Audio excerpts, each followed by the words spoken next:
नमस्कार दोस्तों, आज आप पढ़ेंगे एक और इम्पोर्टेंट टॉपिक इफ अनलेस। तो देखिए, परीक्षा में ऐसा अक्सर पूछा जाता है कि इफ के स्थान पर अनलेस का प्रयोग कीजिए, या फिर पूछा जाता है अनलेस के स्थान पर इफ का प्रयोग कीजिए।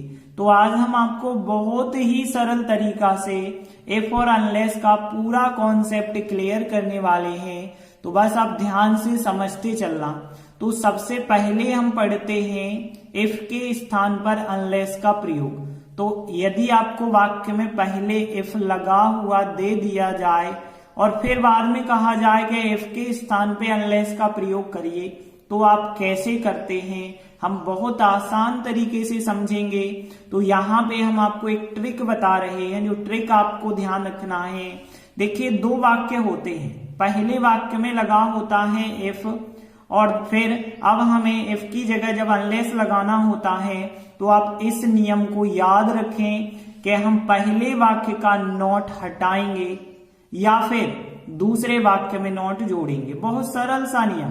पहले वाक्य का जो नॉट होगा उसे हटाना है, और यदि आपसे पहला काम ना बने तो ही दूसरा काम हमें करना है। लेकिन ध्यान रहे, दो कामों में से हमें एक काम करना है, और यदि पहला काम हो सकता है तो आप पहला ही काम करें।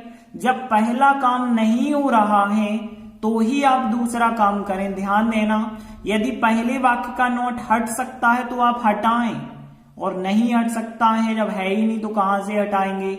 यदि ऐसा है तो फिर आप दूसरे वाक्य में नॉट जोड़ेंगे। जैसे हम एक्सरसाइज करते हैं और उसमें सब कुछ आपको क्लियर हो जाएगा। तो देखिए, एक्सरसाइज का पहला वाक्य है if they do not work properly they will be punished. देखिए, यहाँ पे हिंदी मीनिंग पे आपको ज्यादा जाने की जरूरत नहीं है, बस ध्यान देना। इफ मिला, इफ की जगह अनलेस लिखना है। अब इसके बाद देखिए, जो पहला वाक्य होगा उस पहले वाक्य का नॉट हमें हटाना है। तो पहले वाक्य में तो नॉट मिल गया, तो नॉट हम हटा सकते हैं, तो यही काम करें। फिर दूसरे में नॉट जोड़ना होता है। यदि आपसे ये काम ना बने तो ये काम करना होता, और ये काम बन रहा तो यही काम करेंगे। फिर तो हम इस पहले वाक्य का नॉट कम करेंगे। देखिए, नॉट कम करने का मतलब होता है नेगेटिव वाक्य को अफर्मेटिव बनाना, और आपको पता है नॉट कम करने का मतलब है डू नॉट लिखा है, डू नॉट फर्स्ट फॉर्म यदि दिया गया है तो डू नॉट आप कम करेंगे। नॉट अकेला कम हम कह रहे हैं, नेगेटिव को अफर्मेटिव बनाना, इसका मतलब ये है। तो डू नॉट आप जो है यहाँ पे कम कर देंगे। यदि डज नॉट आता तो डज नॉट कम करते, लेकिन डज नॉट जब कम करते हैं तो एस वाला फॉर्म आ जाता है। डिड नॉट आता तो डिड नॉट कम करते और क्रिया का फिर सेकंड फॉर्म कर देते। तो यहाँ पे दे तो सब्जेक्ट वही रहेगा, डू नॉट कम हो जाएगा यहाँ पे। तो डू नॉट को हटा देंगे, और डू नॉट कम करते हैं तो फर्स्ट का तो फर्स्ट ही फॉर्म होता है, वर्क प्रॉपरली, और फिर यहाँ अल्पविराम लगा के दूसरा वाक्य हम वैसे ही लिख देंगे, दे विल बी पनिश्ड। इसमें कोई चेंजिंग नहीं करेंगे, क्योंकि जब हमने पहले वाक्य में चेंजिंग कर दी है तो दूसरे वाक्य में बिल्कुल चेंजिंग करने की आपको आवश्यकता नहीं है। अब आप हिंदी मीनिंग पे भी जाएंगे, बिल्कुल सही हो गई होगी हिंदी मीनिंग। तो यदि वे ठीक तरीके से काम नहीं करते हैं तो उन्हें दंडित किया जाएगा, और यहाँ अनलेस का मतलब होता है यदि नहीं। तो यदि वे ठीक प्रकार से काम नहीं करते हैं तो उन्हें दंडित किया जाएगा।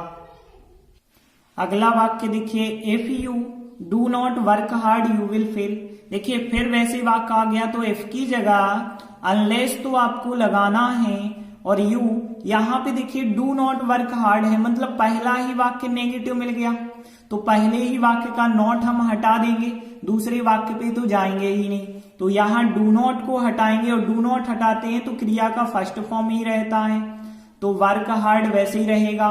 और अल्पविराम लगा के जब हमने पहले वाक्य में चेंजिंग कर दी है तो दूसरे वाक्य में बिल्कुल चेंजिंग हम नहीं करते हैं, तो यू विल फेल जो है इसका राइट आंसर हो जाएगा।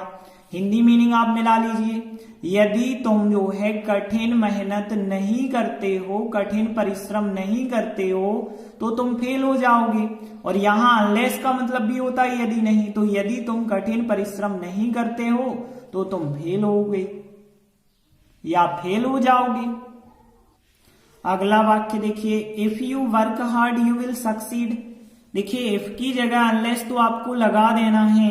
अब ध्यान देना, हमने नियम बताया था पहले वाक्य का नॉट हटाना।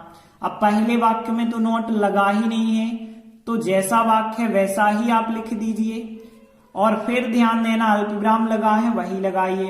अब देखिए जो दूसरा वाक्य, जब हमने पहले वाक्य में कुछ नहीं किया है, पहले वाक्य का नॉट नहीं हम हटा पाए हैं, तो नियम क्या है, दूसरे वाक्य में नॉट जोड़ दो।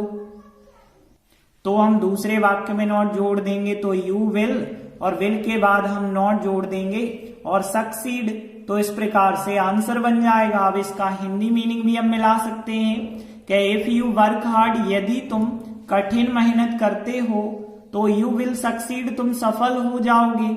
और अनलेस का मतलब यदि नहीं, यदि तुम जो है कठिन मेहनत नहीं करते हो तो तुम सफल नहीं होगे। इसका हिंदी मीनिंग भी राइट हो जाएगा। अगला वाक्य देखिए, if he does not take taxi he will miss the train. तो देखिए इफ की जगह पे अनलेस तो आपको लिखना ही है। अब देखिए ही लिखा, पहला वाक्य नेगेटिव मिला है आपको, तो इस नेगेटिव को अफर्मेटिव हम कर देंगे, नॉट हटा देंगे। तो यहाँ पे डज नॉट, जब भी डज नॉट कम किया जाता है तो क्रिया में एस बढ़ जाता है। डू नॉट कम करते हैं तो फर्स्ट का फर्स्ट ही रहता है, और डिड नॉट कम करते हैं तो सेकंड फॉर्म हो जाता है। तो यहाँ पे हम डज नॉट कम कर रहे हैं तो टेक क्रिया में एस आ जाएगा, और फिर टैक्सी जो था टैक्सी लिखा, फिर अल्पविराम लगा के। अब देखिए जब पहले वाक्य में हमने चेंजिंग कर दी तो दूसरे वाक्य में बिल्कुल भी आपको चेंजिंग करने की आवश्यकता नहीं होगी। आप अर्थ मिलाएंगे, बिल्कुल सही अर्थ हो चुका होगा। देखिए यदि वह टैक्सी नहीं लेता है तो वह जो है ट्रेन मिस कर देगा, इसका हिंदी मीनिंग था। और यदि वह टैक्सी नहीं लेता है, अनलेस का भी यदि नहीं होता है, तो यदि वह टैक्सी नहीं लेगा तो वह ट्रेन मिस कर देगा, बिल्कुल सही मीनिंग भी हो गई है। अगला वाक्य देखिए, if he does his homework the teacher will not be angry. इसका मतलब देखिए अब इफ की जगह पे अनलेस लगाना है, अनलेस लगा दिया हमने। अब देखिए पहला वाक्य नॉट तो लगा ही नहीं है कि नॉट हटा दो, तो पहला वाक्य तो जैसा है हमें वैसा ही लिखना पड़ेगा, क्योंकि इसमें नॉट नहीं लगा है तो हम हटाएंगे ही नहीं फिर। अब देखिए दूसरा वाक्य देखिए, यहां पे ध्यान देना, लिखा है the teacher will not be angry. देखिए अब हमने नियम क्या बताया था, जो नियम बताया था वो ध्यान से समझना। यहाँ पे नियम, क्या नियम हमने बताया था, पहले वाक्य का नॉट आपको हटाना है या फिर दूसरे वाक्य में नॉट जोड़ना है। तो यहां पे देखिए पहले वाक्य का नॉट तो आप हटा ही नहीं पा रहे, क्योंकि जब लगा ही नहीं है तो हम कहां से हटाएंगे। लेकिन दूसरे वाक्य में नॉट लगा है और अब हमने कहा कि नॉट हमें लगाना पड़ेगा। तो देखिए नॉट है और नॉट और जब आप लगाएंगे तो दो बार नॉट हो जाएगा। दो बार नॉट का मतलब है कि वो वाक्य पॉजिटिव हो गया फिर, और जब पॉजिटिव हो जाएगा तो दो बार नॉट आपको नहीं लिखना है। मतलब यहाँ पे नॉट फिर दो बार नॉट के कारण अलग हो गया है, और एंग्री जो है बी एंग्री आप लिख देंगे। अब आप अर्थ मिला लीजिए कि यदि वह अपना गृह कार्य करता है तो जो शिक्षक हैं वो गुस्सा नहीं होंगे, क्रोध नहीं करेंगे, और यदि वह अपना होमवर्क नहीं करता है तो टीचर जो है नाराज होंगे। इसका हिंदी मीनिंग भी राइट आ जाएगा। तो ध्यान देना, यहाँ नॉट लगा है और नॉट और जब हम लगाएंगे तो दो बार नॉट होगा। दो बार नॉट मतलब नॉट से नॉट अलग हो गए। जैसे आपको पता है ना गणित में माइनस चिन्ह और माइनस चिन्ह का जब हम गुणा करते हैं तो माइनस माइनस प्लस बन जाता है।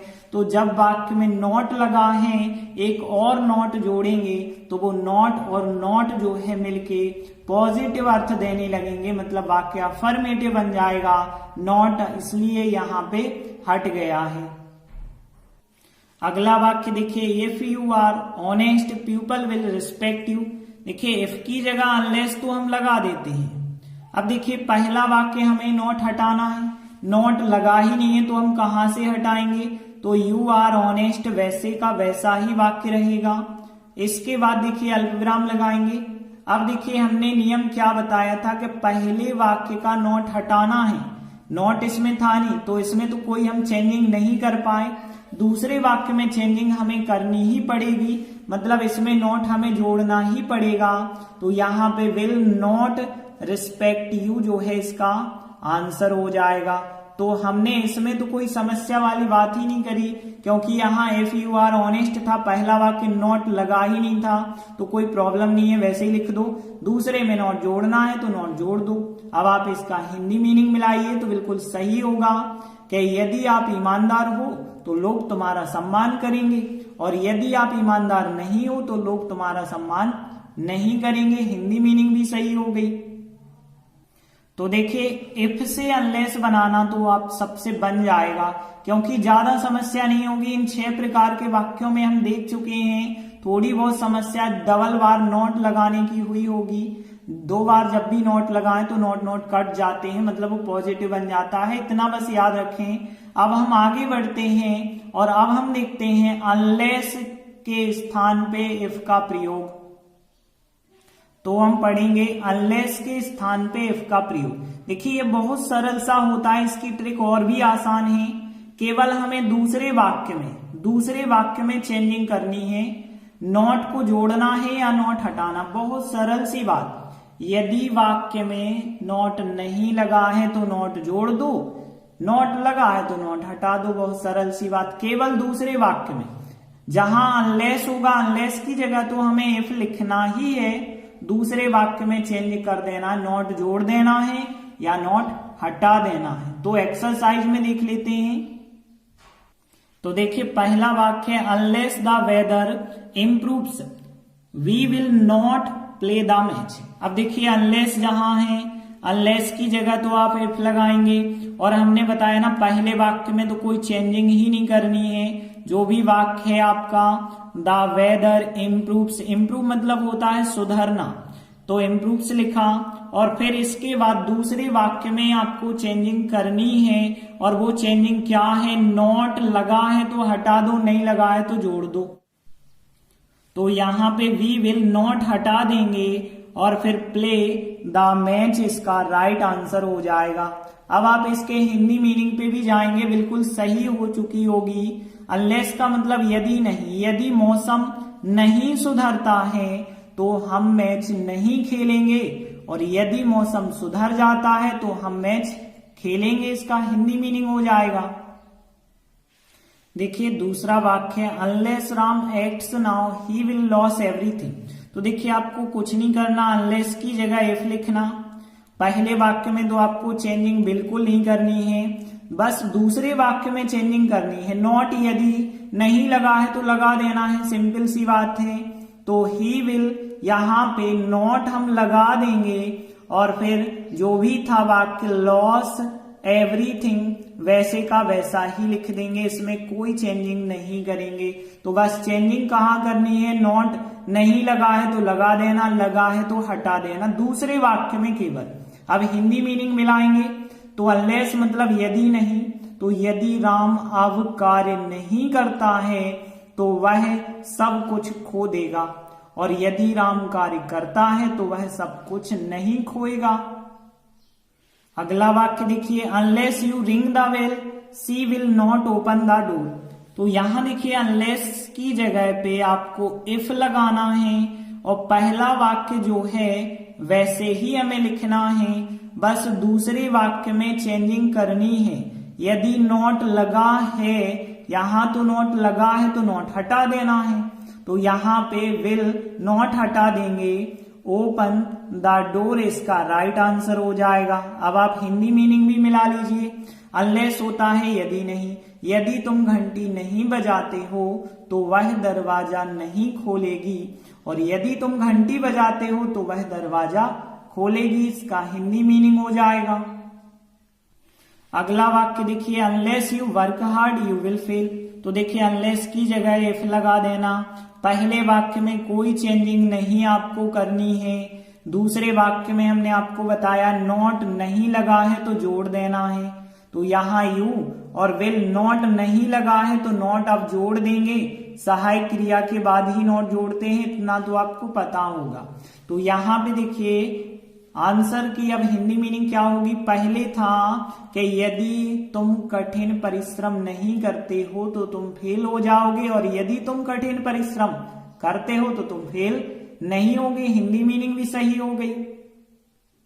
अगला वाक्य देखिए, unless I am invited I will not go to the party. अब यहां पे देखिए अनलेस की जगह इफ, और फिर पहला वाक्य जैसा है वैसे ही लिखेंगे, आई एम इनवाइटेड।